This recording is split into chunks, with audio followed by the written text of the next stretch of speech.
It's Finance Week here, and this week is all about stripping away all the finance jargon. I am Felix. And I am Ruby. Let's dive into a topic that can sound complicated, but is a huge part of the financial world: derivatives.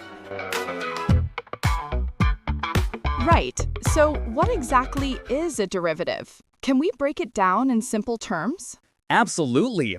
At its core, a derivative is a financial contract. The key thing to remember is that its value doesn't come from itself, but from something else. Something else? Like what?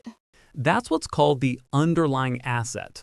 It could be a stock, a commodity like oil or gold, a currency, or even an interest rate. So, if I'm trading a derivative, I'm not actually buying or selling the stock or the barrel of oil itself? Exactly. You are trading a contract that is based on the price of that asset.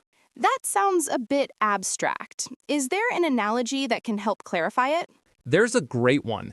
Think of it like a football match. You can bet on which team will win, but you aren't actually playing in the game. Okay, I see. My bet is a separate contract from the game itself, but its value depends entirely on what happens on the field. Precisely.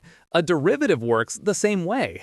It draws its worth from the performance of the underlying asset, just like your bet's value is tied to the game's outcome. So, in essence, you're making a deal based on the future price of something without ever having to own the thing itself. That's a perfect way to put it. And these contracts are typically used for two main reasons: to hedge or to speculate.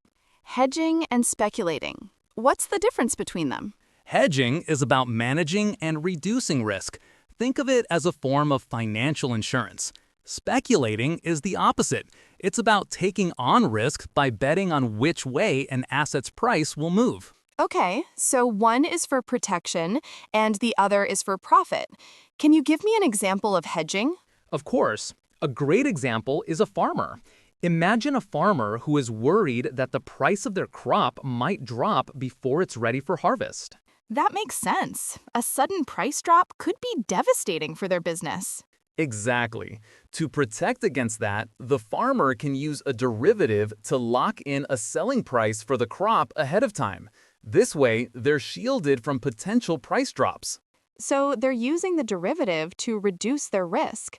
That clarifies the common misconception that derivatives are just for reckless gambling. Right. Now, another key mechanic to understand is leverage. This is what makes derivatives so powerful and also so dangerous. What exactly is leverage in this context? Leverage allows you to control a large financial position with a relatively small amount of money. And I assume that has significant consequences. What's the catch? The catch is that leverage amplifies everything. It can magnify your potential gains, but it also magnifies your potential losses just as much. A small market movement can result in a very large gain or a devastating loss. So that leverage is really a double-edged sword. It sounds like that's where the reputation for reckless gambling comes from.